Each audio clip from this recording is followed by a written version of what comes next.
C'est au cours du compte-rendu du Conseil des ministres du 27 octobre 2023 lu sur les antennes de la RTNC par le porte-parole du gouvernement Patrick Muyaya, que les adeptes de Bandudia Congo, l'opinion nationale et tant internationale ont appris avec effervescence le plaidoyer mené par le ministre Albert Fabrice Puella, en faveur de certains militants de cette secte condamnés injustement depuis plusieurs années, dont certains totalisent 10 sans être jugés. De son vivant, Muanda Nsemi n'avait plus d'espoir pour la libération de ses adeptes, certains commençaient même à mourir dans les différents lieux de détention, jusqu'à ce qu'il échange avec son jeune frère Albert Fabrice Puella, pour se rendre compte que cette question devait être portée au sommet de l'État. Le désespoir n'était donc pas permis. Il sied de rappeler que, lors de sa dernière rencontre avec le Nongia Congo, alors député national, il avait promis à ce dernier de s'impliquer personnellement pour la libération de ses adeptes. Plusieurs plaidoyers ont donc été menés dans ce sens, mais malheureusement, le dossier exigeait l'implication personnelle du chef de l'État. À la tête du ministère des Droits humains depuis avril 2021, Albert Fabrice Puella, sur instruction personnelle du chef de l'État, a fait du respect des droits humains sa priorité. C'est pourquoi, ayant constaté la lourdeur dans le traitement du dossier des adeptes de Bandudia Congo, Albert Fabrice Puella, pour rendre hommage au grand maître de la sagesse Congo, le légendaire porte-parole des Bas-Congo, a tenu à soumettre cette question au Conseil des ministres pour avoir les avis de ses pairs. C'est ainsi, après discussion, qu'il va être chargé par le chef de l'État de faire le suivi de ce dossier, jusqu'à la libération effective de tous les adeptes de Bandudia Congo arrêtés injustement par le régime passé.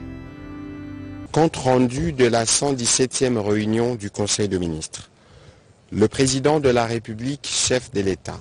Félix Antoine Tshisekedi Tshilombo, a présidé ce vendredi 27 octobre 2023 la 117e réunion du Conseil des ministres. 3 points étaient inscrits à l'ordre du jour, à savoir communication du président de la République, 2 points d'information, 3 approbation d'un relevé des décisions du Conseil des ministres. La communication du président de la République a porté sur 5 points principaux, à savoir 1. Du rajeunissement de l'administration publique. Le président de la République, qui tient au rajeunissement de l'administration publique, a présidé le mardi 24 août 2023 la cérémonie officielle de sortie de la 8e promotion de l'École nationale de l'administration ENA, en même temps que le lancement de la 9e promotion. Baptisé du nom du combattant de la liberté, Papa Simon Kimbangu, cette nouvelle promotion des cadres administratifs vient agrémenter les efforts louables fournis par le gouvernement dans le sens de la régénération de notre administration publique sur toute l'étendue du territoire national et de l'amélioration de conditions de vie et de travail de ses agents. Conçue comme une institution d'élite, d'où est issu les gratins du personnel de la fonction publique, l'École nationale de l'administration démontre une nouvelle fois son aptitude à injecter chaque année dans les circuits administratifs de cadres de premier plan pour lesquels il a formulé le vœu de l'adoption d'une attitude exemplaire empreinte de dignité, ceci afin de barrer la route aux antivaleurs qui entachent ces nobles corps, notamment les clientélismes et la corruption. Il a également saisi cette occasion pour féliciter le gouvernement à travers le Premier ministre et en particulier les vice-premiers ministres et ministres de la fonction publique pour les dévouements affichés dans la réalisation de la grande mission de réformer notre administration. Il a également rappelé son engagement pris dans le sens du renforcement de capacités de l'École nationale d'administration et de la construction d'un campus moderne à Kinshasa. Bien qu'elle puisse paraître parfois impopulaire, il convient néanmoins de poursuivre avec certaines réformes et entrer à la mise en retrait des agents pour permettre, outre les promotions en grade, l'introduction des nouveaux agents dans le futur lauréat de l'ENA.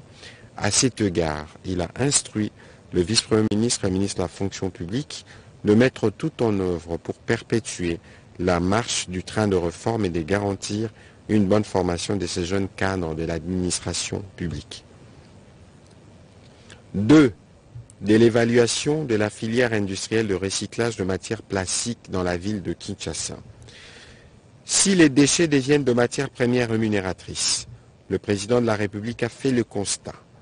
que cette opportunité de déploiement d'une filière industrielle de recyclage de déchets de produits plastiques, source de création d'emplois rémunérés tant qualifiés que non qualifiés dans la capitale, n'a pas encore démarré de manière optimale, malgré la présence de quelques acteurs privés y opérant. Conséquence de cette situation, toutes les communes de la capitale subissent les spectacles dégradants et inadmissibles des déchets qui jonchent les rues, les caniveaux et les cours d'eau. En outre, la propension à générer un tonnage quotidien des déchets ménagers et industriels sera croissante du fait du développement socio-économique qu'enregistreront nos grandes agglomérations nationales en général et particulièrement la ville de Kinshasa. Cette situation constitue à la fois un défi de gouvernance et une opportunité économique. Le président de la République a invité le ministre de l'Industrie à faire un état des lieux de l'ensemble de la filière industrielle dans le recyclage de déchets de matières plastiques. Par ailleurs, et au vu du constat manifeste de la nécessité de booster ces secteurs de l'économie circulaire, le ministre de l'Industrie est appelé à présenter de propositions d'incitation quant à son développement, ainsi le modèle d'un écosystème industriel dans les recyclages de déchets soutenu par une politique publique pourra être dupliquée dans d'autres villes du pays.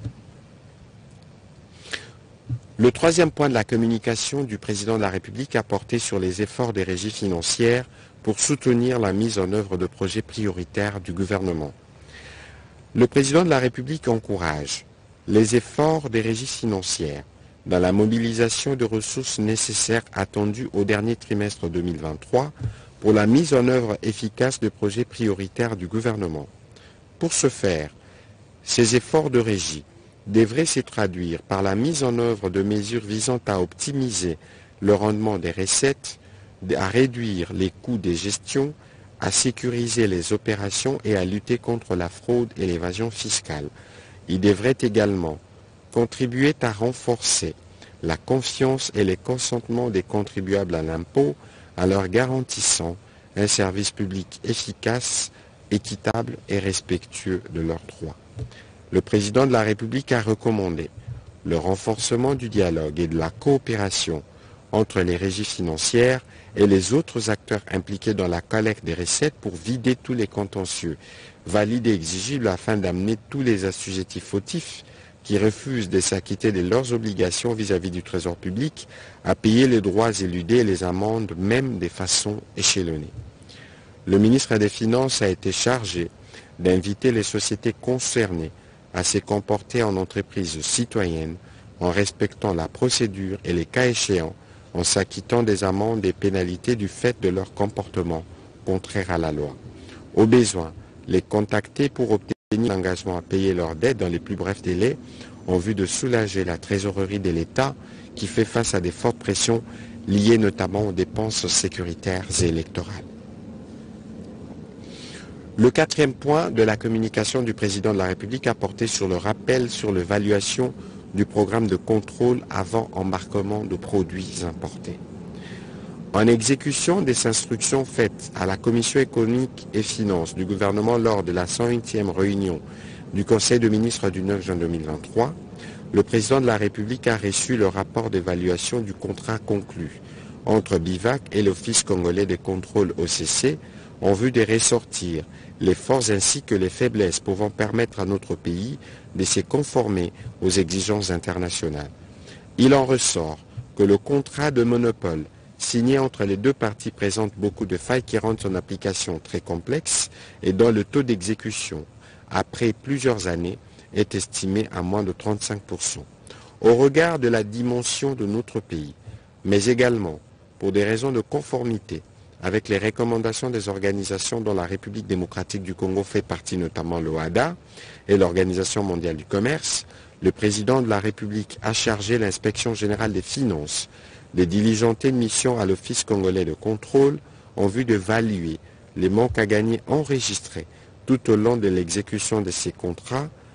afin de proposer une solution plus avantageuse pour notre pays au vu de la croissance affichée par les opérations des échanges internationaux, tant par les opérateurs économiques résidents que non résidents, ainsi que les particuliers et toutes autres organisations installées dans n'importe quelle partie du territoire national. Les derniers points de la communication du président de la République a porté sur les diligences requises pour la mise en service de la centrale hydroélectrique de Kakobola dans la province du Kwilu. Le président de la République a pour ce faire chargé les ministres des Finances ainsi que celui des ressources hydrauliques et électricité à prendre des mesures urgentes pour la finalisation de travaux de construction des lignes de transport du courant électrique à partir de la centrale de Kakobola vers le ville de Kikwit, Idiofa, Gungu, ainsi que les villages environnants en vue de leur inauguration dans le prochain jour. La centrale hydroélectrique de Kakobola permettra d'éclairer 14 000 foyers dans la province du Kwilu, les communautés locales, les hôpitaux et les écoles et ainsi redynamiser l'industrie locale. Dans la suite de la communication du président de la République, le Premier ministre chef du gouvernement a fait le point de sa participation en représentation du président de la République au Forum Global Gateway organisé du 25 au 26 octobre 2023 à Bruxelles en Belgique. Les travaux de ces forums, qui a réuni plus d'une vingtaine de chefs d'État, les institutions financières et les secteurs privés, ont porté sur les réponses à apporter aux défis mondiaux actuels tels que la Covid-19 et ses conséquences, les réchauffements climatiques, les énergies renouvelables, etc. La délégation congolaise qui l'a conduite a pris part aux travaux sur les matières premières critiques et les corridors de transport. 2 protocoles d'entente ont été signés au terme de ces travaux, l'un avec l'Union européenne portant sur les minerais stratégiques et critiques et l'autre avec les États-Unis d'Amérique, l'Union européenne et la Banque mondiale portant sur les développements du corridor de transport et le port de Lobito. Le Premier ministre a aussi informé le Conseil de l'organisation prochaine d'un sommet national sur la culture en République démocratique du Congo dans l'objectif de promouvoir la culture et les droits d'auteur. La ministre de la Culture, des Arts et du Patrimoine a été chargée de son organisation en collaboration avec le cabinet du président de la République. Et pour terminer son intervention, le Premier ministre est revenu sur le drame des Oicha qui s'est produit il y a quelques jours. Il a informé le Conseil qu'une délégation gouvernementale se rendra sur place pour renforcer l'assistance aux familles touchées et faire la lumière sur les circonstances de ces drames. Au deuxième chapitre du Conseil de ministres de ce jour, relatif au point d'information, État et administration du territoire, le vice-premier ministre, ministre de l'Intérieur, a présenté au Conseil le rapport sur l'état de l'administration du territoire national. L'état d'esprit de la population est demeuré généralement calme sur l'ensemble du territoire national au cours de la semaine qui s'achève et il a été marqué notamment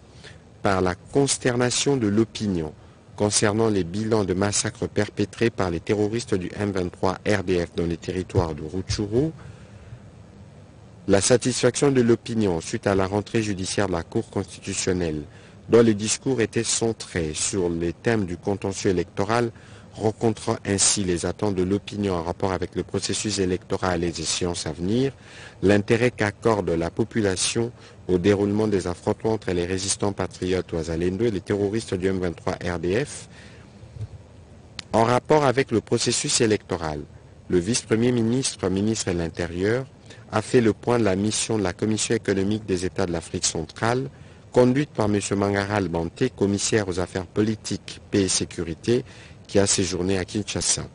Au terme des échanges, le chef de la délégation a déclaré être rassuré et satisfait de l'avancement du processus électoral tout en confirmant l'accompagnement de la CEAC qui compte déployer ses observateurs au mois de décembre prochain. Abordant le même chapitre sécuritaire, le vice-premier ministre, ministre de la Défense nationale, a fait le point au Conseil de la situation opérationnelle dans l'Est de la République démocratique du Congo, où les forces armées de la République démocratique du Congo demeurent vigilantes et déterminées à stopper la progression des ennemis de la paix, principalement de la coalition M23 RDF, qui a multiplié des attaques ces derniers jours sur les différentes positions des FARDC. Les FARDC poursuivent aussi leurs actions de traque en vue de la neutralisation des ADF MTM dans le Grand Nord ainsi que dans la province de l'Ituri et à l'ouest du pays. La situation demeure sous contrôle de forces de défense et des sécurités qui sont en phase de renforcement du dispositif sécuritaire dans l'ex-province du Grand Bandundu et de la commune rurale de Malekou à Kinshasa. Rapport sur les niveaux d'exécution des recommandations de la 12e conférence diplomatique.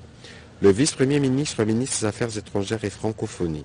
a présenté au Conseil le rapport sur les niveaux d'exécution satisfaisant des recommandations de la 12e conférence diplomatique qui s'est tenue du 26 au 28 février 2022.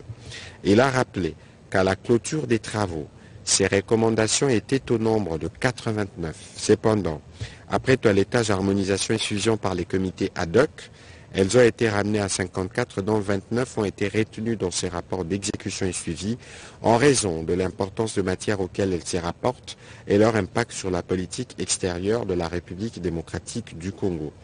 Que ce soit du point de vue de l'administration et des finances, de la diplomatie, de la coopération internationale et de la francophonie, que du point de vue stratégique, les avancées brossées ont été considérables. Le vice-premier ministre, ministre des Affaires étrangères, a enfin présenté la liste actualisée du patrimoine immobilier de l'État congolais à l'étranger, ces patrimoines évalués à 76 immeubles en état de délabrement et dont 7 ont été acquis par réciprocité. Le Conseil a pris acte de ce rapport.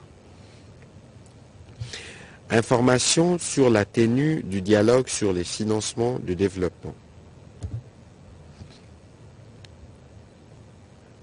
Plan d'organisation globale de numérisation du système de gestion de finances publiques. Le ministre des Finances a présenté au Conseil le plan d'orientation globale de numérisation du système de gestion des finances publiques POG, dont l'élaboration est intervenue à la suite des travaux qu'il a lancés le 26 novembre 2021. Il a réuni les experts des institutions, ministères et services concernés par cette matière. En effet, ces documents de stratégie constituent les schémas directeurs d'informatisation des finances publiques au niveau central, provincial et local. Aligné sur les orientations du plan national du numérique, le POG décrit le périmètre général, les contenus techniques et les modalités de numérisation de l'ensemble du système de gestion de finances publiques. Le ministre a précisé que le système intégré de gestion de finances publiques sera bâti autour d'un noyau composé des modules de la gestion budgétaire, la tenue de la comptabilité et la gestion de la trésorerie. Les autres systèmes existants ou à construire, portant notamment sur la gestion des recettes, des marchés publics, des ressources humaines et de la paix ainsi que ceux relatifs au contrôle des finances publiques, seront connectés au CGFIP au moyen d'une passerelle. La mise en œuvre du POG sera pilotée par 3 organes, le comité des pilotages, la coordination technique ainsi que la direction générale des systèmes d'information des finances publiques. À travers sa mise en œuvre, l'ambition du gouvernement est de disposer en 3 ans à partir de cette année d'un système intégré couvrant tous les domaines de gestion des finances publiques. Le Conseil a pris acte de cette note d'information. 2 notes d'information relatives au secteur de la santé. Le ministre de la Santé publique, Hygiène et Prévention a présenté 2 notes d'information relatives à la gratuité de la maternité et des soins aux nouveau-nés, ainsi que le rapport synthèse de la mission qu'il a effectuée il y a quelques jours aux États-Unis d'Amérique. Pour ce qui concerne la gratuité de la maternité et des soins aux nouveau-nés, il a indiqué que depuis le déroulement de ces programmes intervenu le 5 septembre dernier,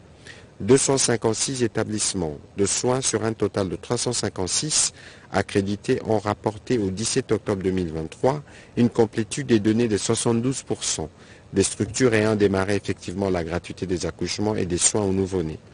Il a été comptabilisé 7 925 accouchements, dont 750 par césarienne, soit un taux de 9,4% de césariennes réalisées. Le ministre de la Santé publique et de la Prévention a informé le Conseil qu'il a aussi tenu des réunions avec les équipes du Conseil national de la couverture santé universelle, des établissements de mise en œuvre de la CSU ainsi que la Banque mondiale pour harmoniser et préparer les descentes dans les provinces en vue du lancement du dit programme ainsi que l'installation des comités provinciaux de la couverture santé universelle. C'est dans ces cadres qu'il procédera au lancement de ces programmes dans la province du Sud Kivu à Bukavu, c'est lundi 30 octobre 2023. Au sujet du rapport qu'il a effectué, du rapport de mission qu'il a effectué aux États-Unis du 9 au 27 septembre 2023, le ministre de la Santé publique, Hygiène et Prévention a visité plusieurs structures, à savoir la Fondation Bill et Melinda Gates à Seattle, CDC Atlanta, l'hôpital universitaire d'Emory à Atlanta, Harvard University à Boston, ainsi que le firme pharmaceutique Merck et Pfizer à New York City. Au cours de ces visites et réunions, il a partagé la vision et les ambitions du gouvernement congolais en matière de santé en ce qui concerne la couverture santé universelle et a discuté sur la meilleure manière de renforcer la collaboration avec différentes organisations. Toutes ces organisations universitaires rencontrées ont exprimé le vœu d'accompagner la République démocratique du Congo dans cette nouvelle réforme. C'est le cas de la Fondation Bill et Melinda Gates qui entend accompagner le pays en ce qui concerne particulièrement la réforme de la couverture santé universelle avec l'intégration de soins de santé. Le Conseil a pris acte de ces deux notes d'information. Deux notes d'information relatives au secteur de l'enseignement primaire, secondaire et technique. Le ministre de l'EPST a présenté au Conseil deux notes d'information liées respectivement au projet de mise en œuvre d'un programme national d'alimentation scolaire, la feuille de route et le plan d'urgence de mise en œuvre de la phase pilote des cantines scolaires et à la problématique de la mutuelle de santé des enseignements MESP. Au sujet du programme national d'alimentation scolaire, il a indiqué la mise en œuvre de cantines scolaires vient renforcer la pérennisation et la consolidation de la gratuité de l'enseignement dans les écoles primaires publiques déjà effectives sur toute l'étendue du territoire national. Cette initiative, inspirée par le président de la République, s'inscrit dans la mise en œuvre de la stratégie sectorielle de l'éducation et de la formation 2016-2025 qui couvre pratiquement ces trois axes prioritaires, à savoir accès et équité, qualité et bonne gouvernance. Le programme national d'alimentation scolaire répond à quatre objectifs principaux, à savoir la réduction du taux d'abandon scolaire en accordant un accès au plus grand nombre d'enfants, la résolution aux besoins nutritionnels des élèves, le maintien des élèves à l'école, ainsi que l'amélioration des résultats scolaires des élèves. Le ministre de l'enseignement primaire, secondaire et technique a brossé les grandes lignes des termes des références relatifs au projet de mise en œuvre du programme national de l'alimentation scolaire et qui sera mise en place de manière progressive et concomitamment